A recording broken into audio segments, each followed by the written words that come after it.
Ambassador Elena Vasquez walked through the massive doors of the Grand Conclave Chamber.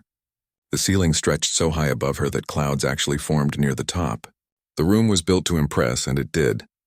247 species gathered here, and humans were just one of them. Elena had been doing this job for 20 years. She knew how things worked.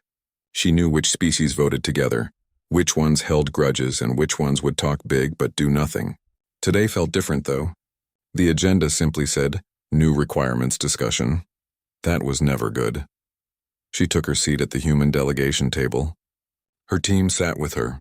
Commander Patterson, their military liaison, drummed his fingers on the table. Dr. Chen, their science advisor, looked through documents on her tablet. They were nervous. Elena kept her face calm. The chamber filled with species of every shape imaginable. Some walked on legs. Some floated.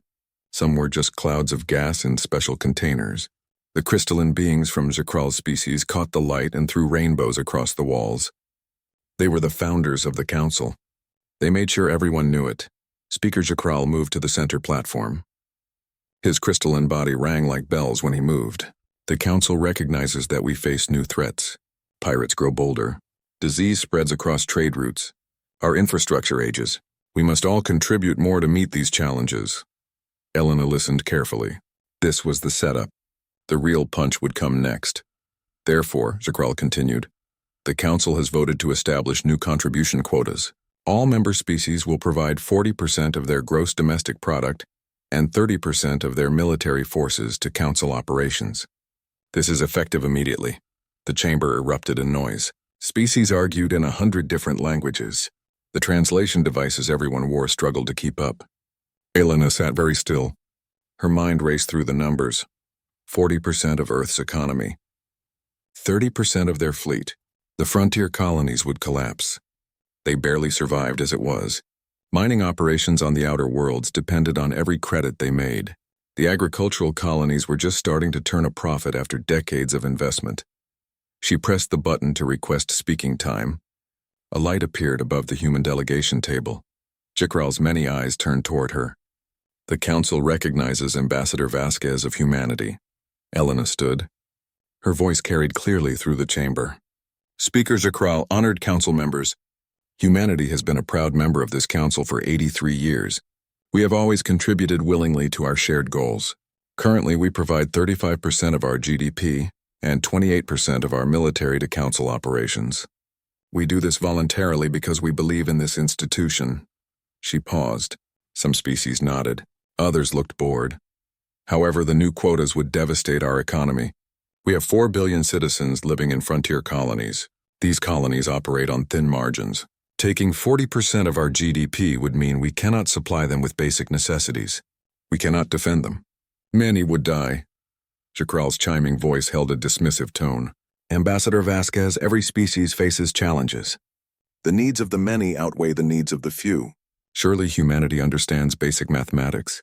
Laughter rippled through the chamber. Not loud, cruel laughter, just chuckles. The kind of laughter adults give when a child says something foolish. Elena felt her jaw tighten. She kept her voice level. Speaker, we are not questioning the principle of shared contribution. We are asking for negotiation. Perhaps a graduated implementation? Or quotas based on each species' actual capacity. Your concerns are noted, Chuckled said. The way he said it made clear that he meant they were ignored. Are there other matters to discuss? Commander Patterson leaned close to Elena. This is garbage, he whispered. We give more than anyone and they treat us like children. Elena put a hand on his arm. Not yet. She pressed her speaking request again. Chuckled sighed, a sound like wind through crystal caves. Ambassador Vasquez again. Speaker, I must emphasize the severity. Our projections show that colony deaths could reach the hundreds of millions within the first year under these quotas. We are asking the Council to show the same compassion we have shown when other species faced crisis. A large slug-like being from the Forlex delegation spoke up without requesting permission. Perhaps if humanity did not overextend itself across so many worthless rocks, you would not face such difficulties. This is not the Council's problem, more laughter. Louder this time. A bird-like species called out, the young species always expand too fast. Let them learn the hard way. Elena looked around the chamber. She found the delegations from species humanity had helped. The Thalos system, where human doctors had stopped a plague just 5 years ago. Silent. The Krill border worlds, where human ships kept raiders at bay. Looking down, the Venn Collective, whose economy depended on human shipping networks. Studying their tablets, not one spoke up. Dr. Chen touched Elena's shoulder. They're not going to help us. Elena sat down slowly. She felt something crack inside her chest. Not break, just crack, like ice on a lake at the start of spring. The council moved to vote on the quotas. 231 in favor, 12 opposed, 4 abstentions. The humans voted against it, obviously. So did a few small species who also feared the quotas. It did not matter. The measure passes, Jakral announced. All species have 6 standard months to achieve full quota compliance. This session is adjourned. The delegations began filing out. The insectoid ambassador Talorn clicked his way over to Elena's table. His species had fought alongside humans against the Zerg raiders 2 decades ago. Elena, he said quietly, his translator making his clicks into words. You should not fight this. The council has decided. Our colonies will die, Talorn. Our people will starve. Then perhaps bring them home. Perhaps humanity has expanded too far. Too fast. He touched her hand with one of his antennae. Please, I speak as a friend. The council does not like defiance. They can make things much worse for you. Elena looked at him for a long moment. What would you do if it were your people? Talorn's antenna drooped. I would comply. Because I must, he walked away. Patterson stood up. Ambassador, we need to call Earth now. Elena nodded. She took one last look at the Grand Conclave chamber. She had spent 20 years of her life here. She had believed in this place. She had believed that species could work together, could build something better than what they had alone. The chamber just looked empty now. Cold. Yes, she said. Get me the president. Get me the parliament. Get me everyone who needs to hear this. Dr. Chen was already packing up their materials. What are you going to recommend? Elena did not answer right away. She thought about her daughter Maria, who served in the Human Medical Corps on Thalos. She thought about her son David, who had died defending a council world from pirates. He was 23. He believed he was protecting something that mattered. I'm going to give them the truth, Elena finally said. And then I'm going to let Earth decide what we're worth. They left the chamber. Behind them, alien voices chattered and laughed. They discussed trade deals and political alliances.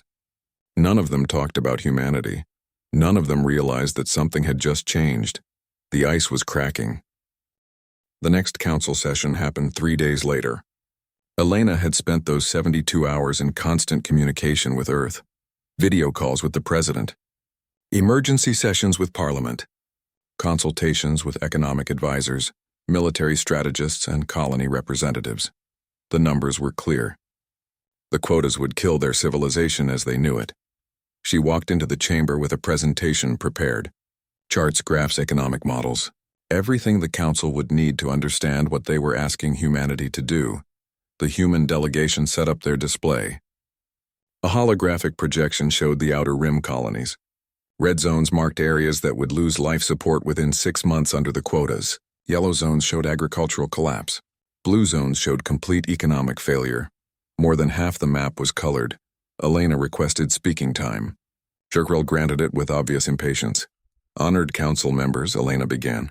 We have prepared a detailed analysis of the quota impact on human space. As you can see, the effects are catastrophic. She walked them through it. Colony by colony, system by system. She showed them the mining operations that would shut down, the farms that would fail, the stations that would run out of air. She put names to the numbers. 4,200,000,000 people. She spoke for 20 minutes. The council listened or pretended to. When she finished, Jakral's voice chimed across the chamber. Ambassador Vasquez, we appreciate the dramatic presentation. However, these projections assume humanity makes no adjustments to its operational structure. Speaker, we have made every reasonable adjustment. These numbers reflect our most efficient possible configuration. A reptilian delegate from the Sauroch Dominion stood. Perhaps the issue is that humanity considers many inefficient things to be reasonable. We Sauroch maintain 17 colony worlds with a fraction of your resource expenditure. The Sauroch worlds are all in your home system. Dr. Chen said quietly to Elena. They're moons, not independent colonies light years away. Elena started to respond, but another delegate interrupted. This one was from the Forlex, the slug-like species from the previous session. It seems to me, the Forlex delegate said, that humanity has a spending problem, not a revenue problem. You operate hospitals on alien worlds. You patrol trade routes that do not benefit you. You send aid to species that never ask for it. Perhaps if you stopped trying to be everyone's savior, you would have resources for your own people. The chamber filled with agreeing sounds. Clicks, chirps, hums, and chimes of approval. Elena felt her hands grip the podium. We provide those services because they are needed. Because we believe in helping others. Is that not what the Council stands for?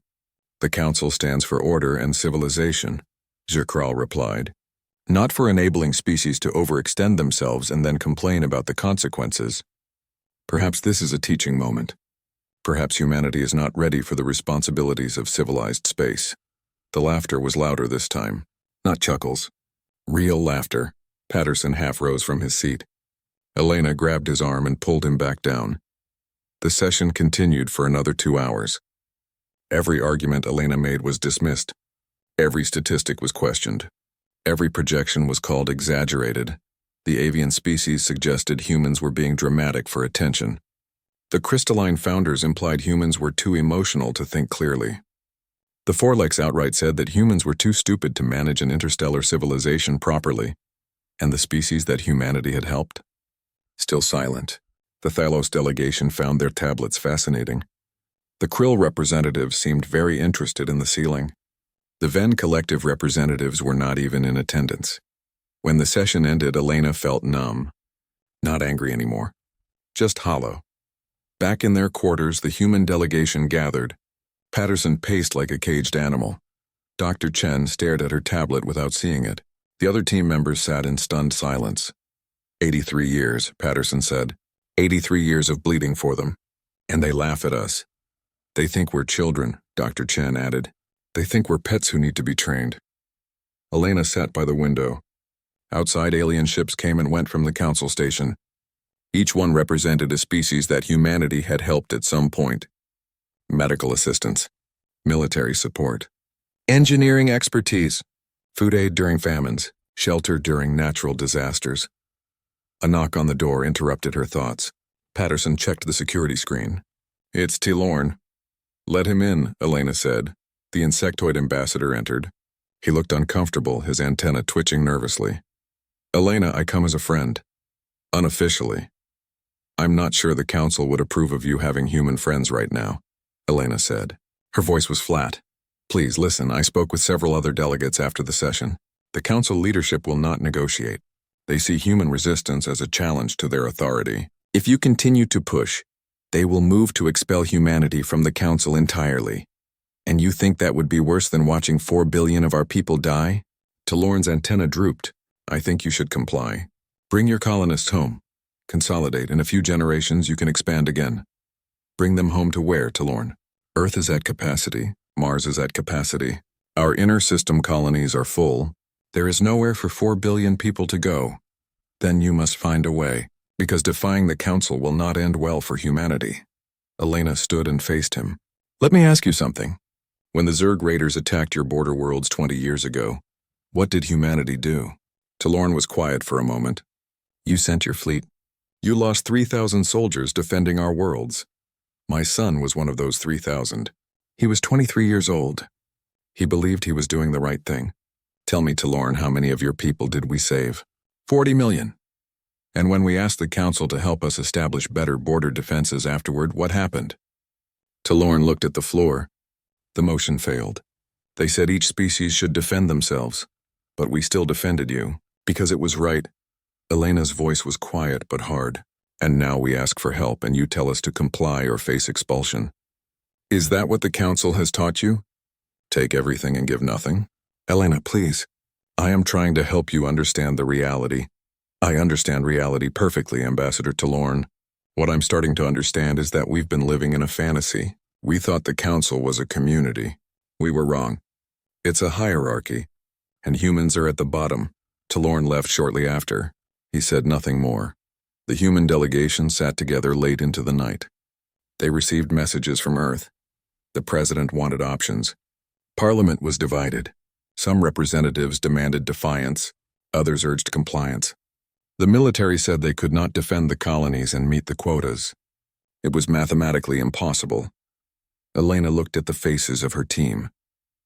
These people had dedicated their lives to council service. They had believed in something bigger than humanity. "I need to tell you all something," she said. "I sent a recommendation to Earth today. I told them we have one option that preserves both our integrity and our people." "What option?" Dr. Chen asked. "We leave. We withdraw from the council entirely. We bring home every soldier, every doctor, every engineer, every advisor. We stop contributing anything. And we build our own way forward." Patterson stared at her. "They'll never approve that. We've been part of the council for almost a century. The vote is tomorrow. The president will address Parliament in 6 hours. But I needed you all to know what I recommended. What I'm going to tell the council tomorrow if Earth agrees." "What will you tell them?" Dr. Chen asked. Elena looked out at the alien ships again. "All those species. All that potential for good. All that waste, that we're done," she said. "That they had a chance to be something great, and they chose to be something small. And that humanity deserves better than to be mocked while we sacrifice our children for people who don't even respect us enough to listen." She turned back to her team. "I'm going to tell them thank you for the lesson. And goodbye." In the council chamber in his crystalline quarters, Speaker Chuckled reviewed the next session's agenda. The human issue was settled in his mind. They would comply or they would leave. Either way, the council would continue. He did not realize he had made a mistake. The young species always learned eventually, always came back when they needed the council again. Humans would be no different. He was certain of it. The message from Earth arrived at 400 station time. Elena had not slept. She opened the encrypted file and read the decision. Parliament had voted. 207 in favor, 43 opposed, 12 abstentions. Humanity was leaving the council. She sat in the dark of her quarters for a long time, holding her tablet. This was really happening. 83 years of cooperation of trying to be part of something bigger was ending. Her communicator buzzed. It was her daughter Maria calling from the Thalos system.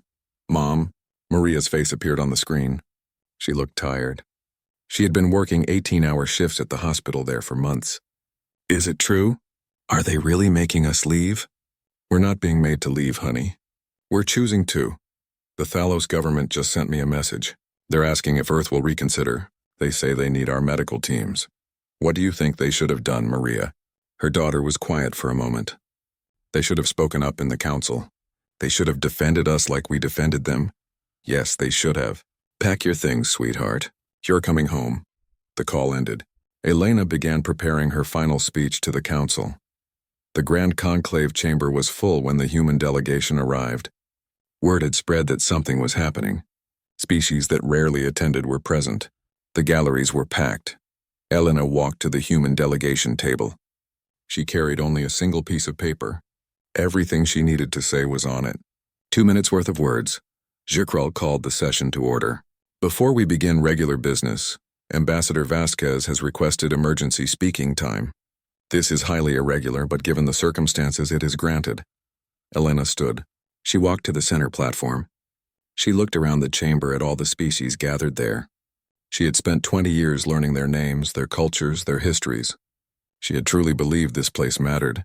Speaker Chuckled honored members of the Galactic Council. She began. Her voice was calm, professional. "I come before you today with a message from the government of Earth and all human territories." The chamber fell silent. 83 years ago, humanity was invited to join this council. We accepted with enthusiasm and hope. We believed we were joining a community of civilized species working together for the common good. Elena paused. She looked at the paper in her hand. "In those 83 years, humanity has contributed 35% of our gross domestic product to council operations. We have provided 28% of our military forces. We have sent medical teams to 47 plague sites. We have defended 12 species from pirate raids and invasion. We have shared our agricultural technology with 30 species. We have helped build 73 stations and outposts across council space. Some delegates shifted uncomfortably. We have lost 43,000 soldiers defending Council worlds. We have lost 8,000 civilians in Council service. We have spent trillions of credits supporting Council initiatives. Elena's voice remained level. No anger, no pleading, just facts. 2 days ago, this council voted to require 40% of our GDP and 30% of our military forces as mandatory contribution quotas. When we explained that these quotas would result in the deaths of hundreds of millions of our citizens, we were mocked. We were told that we overextend ourselves, that we are too emotional, too stupid, too young, not ready for civilized space. Now her eyes moved across the chamber, meeting the gazes of specific delegations. We asked the species we have helped to speak for us. They remained silent. We asked for negotiation. We were denied. We asked for compassion. We received laughter. She folded the paper and held it at her side. Therefore, effective immediately, humanity is withdrawing from the Galactic Council. We resign our membership. We will fulfill no more quotas. We will send no more aid. We will defend no more worlds that are not our own. The chamber erupted in noise. Chuckled crystalline body rang like alarm bells as he called for order. Elena continued over the noise. Within 72 hours, every human soldier, doctor, engineer, and advisor will be recalled to human space. All defense pacts are void. All aid agreements are terminated. All technology sharing arrangements are concluded. This is unacceptable. Chuckled's voice cut through the chaos. You cannot simply leave. There are procedures. There are obligations. We have fulfilled our obligations for 83 years, Elena said quietly. While you have fulfilled none. We joined voluntarily. We leave voluntarily. That is our right under the council charter that you yourselves wrote. You will regret this, the Forlex delegate shouted. You will come crawling back within months. Elena looked at the slug-like being. No, we won't. She turned to the Thalos delegation. Ambassador Vrel, I am sorry. I know our doctors have become important to your people. They will be gone within 3 days. The Thalos ambassador stood, his face stalks trembling. Ambassador Vasquez, please. The plague is under control but not eliminated. Without your medical teams, you should have thought of that before you remained silent. You chose council approval over our lives. That is your right. This is ours. She turned to the Krill delegation. General Corps, the human defense fleet will withdraw from your border systems. You will need to establish your own defenses. The Krill general's scaled face showed shock. The raiders will return. They will attack within weeks. Then I suggest you prepare. Or perhaps ask the council for help. They seem very confident in their ability to handle such matters. Elena walked back to her delegation. Dr. Chen and Commander Patterson stood. The whole human team stood. Wait! Till Lorne scuttled forward. Elena, please. Let us discuss this. Surely we can find a compromise. Elena looked at her old friend. You had your chance to discuss. You told me to comply or face expulsion. We have saved you the trouble of expelling us. Goodbye, Talorn. The human delegation walked toward the chamber doors. Every eye in the room followed them. They'll be back, Chuckled said loudly. When their ships need repairs they cannot make. When their colonies face disasters they cannot handle. When they realize they need the council more than the council needs them, they will be back. Elena stopped at the door. She did not turn around. No, she said. We won't. They left. The massive doors closed behind them with a boom that echoed through the chamber. For a moment, the council sat in silence. Then Chuckled spoke. Well, that was unfortunate, but expected. Humans are known for emotional outbursts. Continue with the agenda. They will return when they calm down. Chuckles rippled through the chamber. Nervous laughter. But laughter nonetheless. In human territory, the recall had already begun. Orders went out on encrypted channels. Military commanders received their instructions. Medical corps leaders prepared evacuations. Engineering teams started packing equipment. On the Thalos homeworld, Dr. Maria Vasquez looked at her team. 37 doctors and nurses. They had worked for 5 years to contain the plague that killed millions. It was almost done. Just a few more months of treatment and monitoring. Pack everything, she told them. We're going home. But the patients, one of the nurses started. The council thinks they can handle it. Let them try. On the Krill border, Admiral Zhang received his orders. Pull back all ships. Return to human space. Do not engage unless fired upon. He looked at the star map. 3 Krill worlds, 30 million inhabitants. The raiders would come back. They always did when prey looked weak. You heard the orders, he told his fleet. We're going home. Let the Council defend them. On stations and outposts across Council space, humans packed, some quietly, some angrily, some sadly, but they all packed. The withdrawal was executed with military precision. Humans had learned a lot in 83 years of Council service. They knew how to move large numbers of people and equipment quickly. Within 72 hours, human presence in Council space had dropped by 90%. Within a week, it was zero. In the Grand Conclave chamber, the Council voted on new defensive arrangements. They voted on new medical response teams. They voted on new engineering protocols. Everything humanity had been doing would now need to be done by someone else. It will be fine, Chuckled assured the Council. We managed for thousands of years before humans arrived. We will manage now, the Council agreed. They moved on to other business. None of them noticed the small cracks forming in systems humanity had been quietly maintaining. The trade routes that would need new security. The hospitals that would need new doctors. The stations that would need new engineers. The cracks were small at first, barely visible, but they would grow. 3 weeks after humanity withdrew, the first crisis hit. The Thalos plague, which had been contained to 3 provinces, exploded across the entire continent. The local doctors tried to follow the protocols the human medical teams had established. But the plague mutated. It changed faster than they could adapt. The humans had been tracking these mutations in real time, adjusting treatments constantly. Without them, the tracking stopped. Within a month, 3 billion Thalos were sick. Within 2 months, half of them were dead. Ambassador Vrel stood in the Grand Conclave chamber, his face stalks gray with grief. Please, we need help. The plague has spread beyond anything we can control. We need medical support, advanced equipment, research assistance. The Council will send a medical team, Chuckled assured him. We have already assembled specialists from 7 species. The team arrived on Thalos 3 weeks later, 3 weeks during which another billion died. The specialists looked at the plague data. They argued about treatment approaches. They debated research priorities. The death toll kept climbing. On the Krill border, the raiders returned exactly as Admiral Zhang had predicted. They came in force knowing the human fleet was gone. General Kor sent desperate requests to the Council. We need military support now, we cannot hold them alone. The Council debated. Some species wanted to send help. Others argued the Krill should defend themselves. They voted to send a task force. The task force was assembled from 6 different species. Each had different command structures, different tactical doctrines, different communication protocols.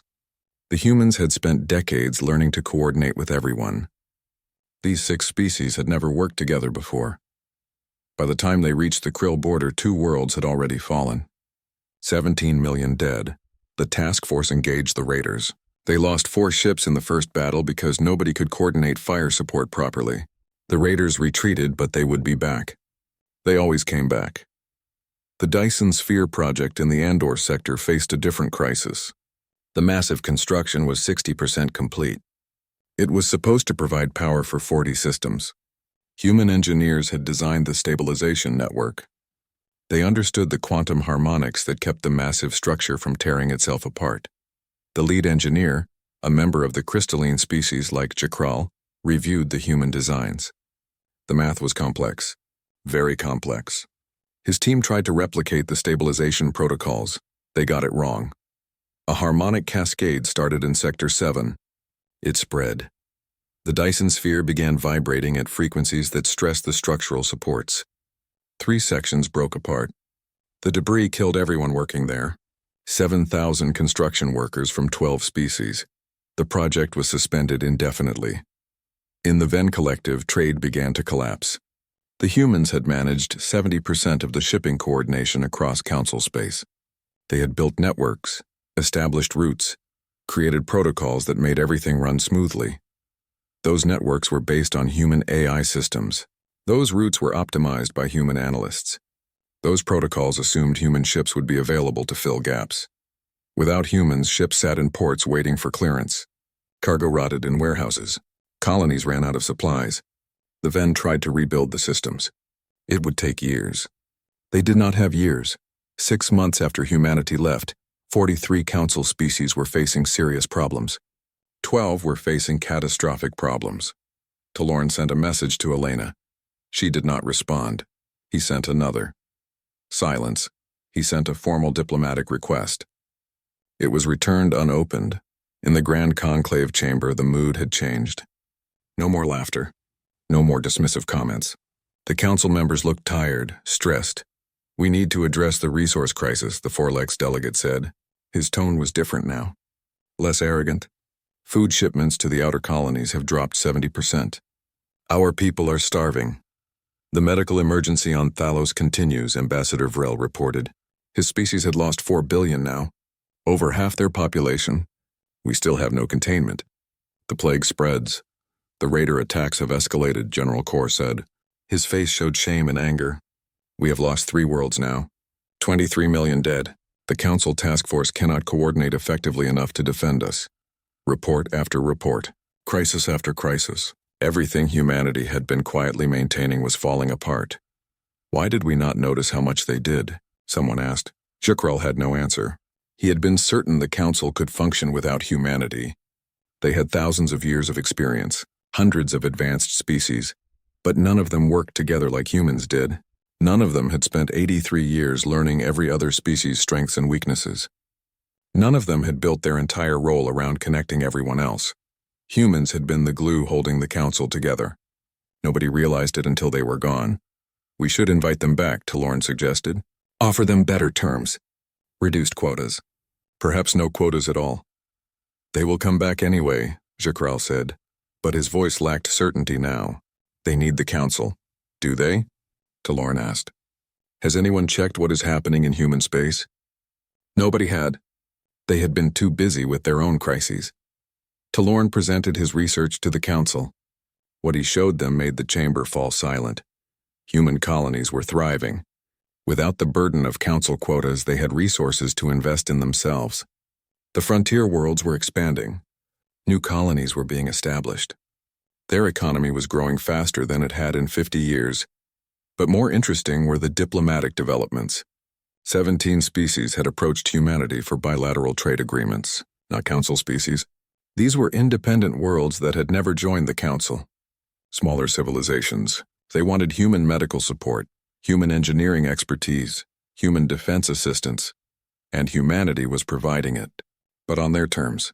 Fair exchanges, technology for resources, defense for trade rights, medical assistance for research cooperation, no quotas, no demands, no mockery. "They are building their own alliance," Talorn said. "They call it the Human Concordat. It is not a government. It is a voluntary association of species who believe in equal partnership." "How many members?" someone asked. 12 so far. "But the number grows every week." The Forlex delegate made a derisive sound, but it was weak. 12 species. "The Council has 247. 238, Talorn corrected. 9 species have left the Council in the past 4 months. They are joining the Human Concordat. That caused an uproar. 9 species. Gone? Why? Chuckled demanded. Why would they leave? They saw what happened to humanity. They saw how the Council treated species that contributed the most, and they decided they did not want to be treated that way. The reports kept coming in. The Thalos plague had killed 5 billion. The raiders had taken 4 krill worlds. The Dyson Sphere project was cancelled. Trade across Council space had dropped 40%. Food shortages were spreading. Medical supplies were running low, and in every report the same note. This would not be happening if the humans were still here. A mother on Thalos held her dying child. The plague had reached her city 3 weeks ago. The Thalos doctors tried their best, but they did not know what to do. The Council's medical team was overwhelmed and ineffective. She remembered the human doctor who had treated her father 5 years ago. Dr. Maria Vasquez. Young, kind, brilliant, she had saved his life when the Thalos doctors gave up. Where was Dr. Vasquez now? Gone back to human space. Because the Council had mocked them. Because Thalos had stayed silent when humanity needed support. Her daughter died in her arms. She was 7 years old. Her name was Talana. She liked drawing pictures of stars. On Krill Prime, a soldier named Corton watched his world burn. The raiders had landed yesterday. The defense forces were overwhelmed. The Council task force was still arguing about tactical doctrine in orbit. He remembered Admiral Zhang. the human who had patrolled these borders for 15 years. Corton had served alongside human soldiers. They were good people, professional, brave. They had kept the raiders away. Where was Admiral Zhang now? Gone. Because the council took them for granted. Corton died defending a hospital. The raiders showed no mercy.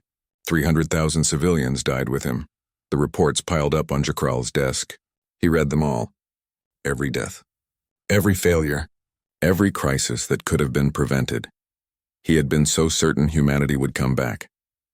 So confident that they needed the council more than the council needed them. He had been wrong. The young species, it turned out, had learned something after all. They learned to walk away from a place that did not value them. And they learned they did not need the council nearly as much as the council needed them. Jakral sent the invitation himself. A formal request for humanity to return to the council.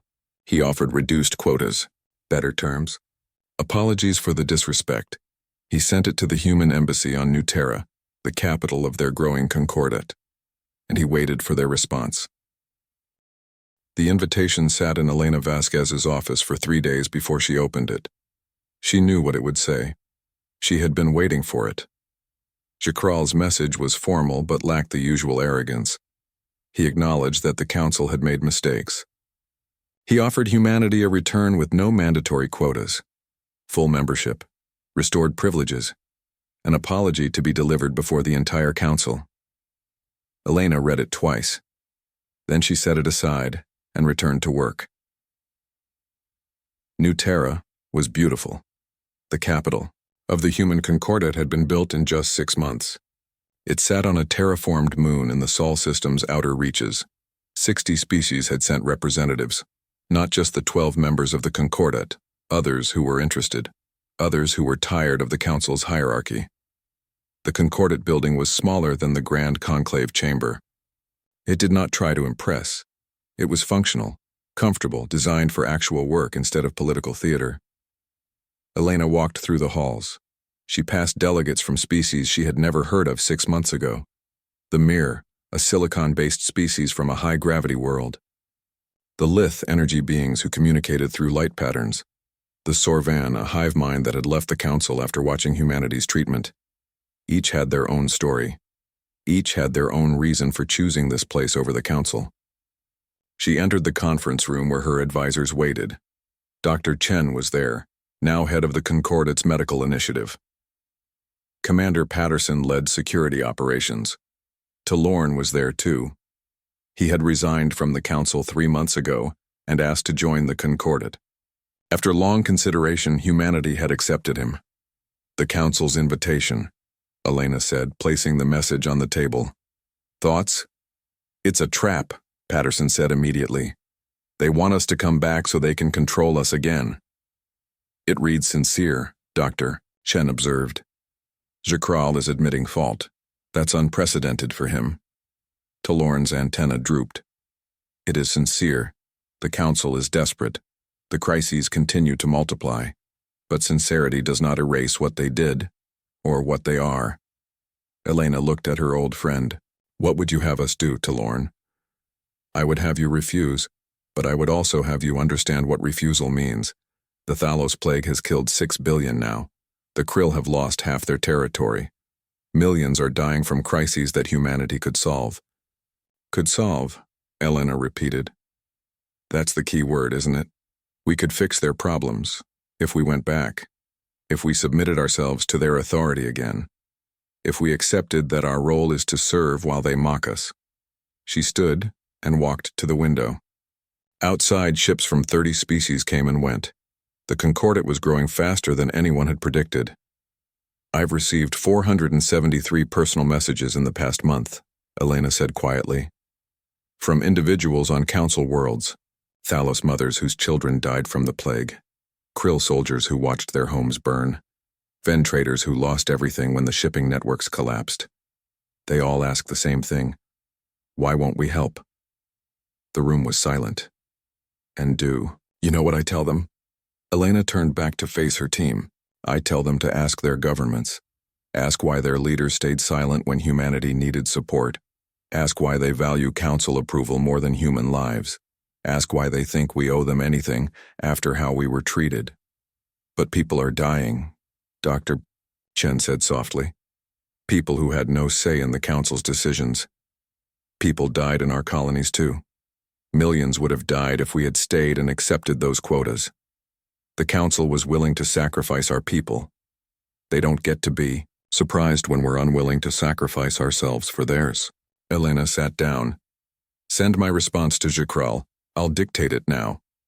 She spoke slowly, choosing each word carefully. Speaker Chuckled, on behalf of humanity and the human concordat, I acknowledge your invitation. After careful consideration, we must decline. Humanity has moved forward. We have built something new, something based on mutual respect, fair exchange, and equal partnership. We have no desire to return to a system that values us only when we are useful and mocks us when we ask for fairness. We wish the Galactic Council well in resolving its current challenges. Respectfully, Ambassador Elena Vasquez. Talorn's antenna trembled. Elena, they will not take this well. I know. The message was sent. Elena did not wait for a response. There was work to do. The Concordat was negotiating with 3 more species. Trade agreements needed review. Defense pacts needed finalization. A dozen medical teams needed deployment to Concordat worlds. 3 days later, Chuckled himself arrived at New Terra. He came in a small ship with no escort, no ceremony, no official delegation. Just him. Elena agreed to meet him at the border station. Just the 2 of them. The crystalline being looked different somehow, smaller, less bright. He moved into the meeting room, and the light that came through him seemed dimmed. Ambassador Vasquez, he said. Even his voice sounded tired. Speaker Chuckled. I have come to ask you personally, to beg, if necessary. Please return to the council. We need you. Elena studied him for a long moment. You need us. That's the problem, Speaker. You need us, but you don't respect us. You need our doctors, our soldiers, our engineers, our resources. But when we needed you to simply listen, you laughed. We were wrong. I was wrong. I admit this freely. And yet, your invitation offered us the same membership we had before. No structural changes, no reforms, just come back and help us. Chuckled's lights flickered. What would you have us do? Nothing. I don't want you to do anything. That's what you don't understand. We're not negotiating. We're not bargaining. We're done. The human concordat is our future now. The council is your past. But the people dying are dying because the council built a system that depended on 1 species doing the work of 10. You took us for granted. You assumed we would always be there. You were wrong. Elena leaned forward. Let me tell you what I've learned in the past year, Speaker. I've learned that humanity doesn't need the council to be successful. We don't need your approval to help other species. We don't need your permission to build something meaningful. And we definitely don't need to accept disrespect in exchange for the privilege of serving. The Concordat has 47 members now, she continued. Species that joined because they saw what we built, because they wanted partnerships instead of hierarchies, because they were tired of being told they weren't good enough by species who contributed nothing. Chuckled's voice was barely a whisper. What will happen to the council? I don't know. That's for you to figure out. Maybe you'll reform. Maybe you'll find other species to exploit. Maybe you'll collapse under the weight of your own arrogance. Frankly, Speaker, that's not my problem anymore. Is there nothing I can say? Nothing I can offer? Elena thought about her son David, who died defending a council world. She thought about the 20 years she spent believing in an institution that never valued her. She thought about the 4 billion humans who would have died if they had stayed. You can tell the council that humanity taught you a lesson. Know your worth. Never stay where you're not valued. And never mistake someone's service for weakness. She stood. This meeting is over. You can find your own way out. Chuckled left without another word. Elena watched his ship depart from New Terra. She felt nothing. No anger. No satisfaction. Just a quiet certainty that she had made the right choice. 2 months later, 3 more species left the council and joined the Concordat. 5 others opened diplomatic channels. The exodus was accelerating. In the Grand Conclave chamber, Jacral addressed a council that was half the size it had been a year ago. The massive room seemed too large now, too empty. "We must accept reality," he said. "The council as we knew it is ending. We can either reform or we can die. I propose we begin with an apology, an official recognition of our failures, and then we rebuild, based on the principles the humans showed us: partnership, respect, fairness." Some delegates agreed, others resisted, but they all knew he was right. The Galactic Council would survive, in some form, but it would never be the same. The days of taking species for granted were over. The days of assuming smaller species should be grateful to serve were over. Humanity had taught them that lesson, not with weapons or threats or speeches, but by simply walking away. On New Terra, Elena stood before the Concordate Assembly. 63 species now. More applying every week. "We stand at the beginning of something new," she told them. "Not a hierarchy, not an empire. A true alliance of equals, where every species is valued, where contribution is appreciated, not expected, where we build each other up instead of tearing each other down." The assembly responded with sounds of agreement in 100 languages. Cheers, chimes, clicks, hums, all blending into one voice. In a small apartment on New Terra, an old recording played. David Vasquez, age 23, in his military uniform, recording a message before his final deployment. "Mom, if you're watching this, then I didn't make it home. I want you to know I don't regret my choice. I believed we were protecting something important. I believed the council was worth defending. I still believe that. I believe in bringing people together. I believe in helping others. That's what you taught me. That's what humanity stands for. Don't lose that, Mom. Even if things get hard. Don't lose what makes us who we are." Elena watched her son's face on the screen. She had watched this message 100 times,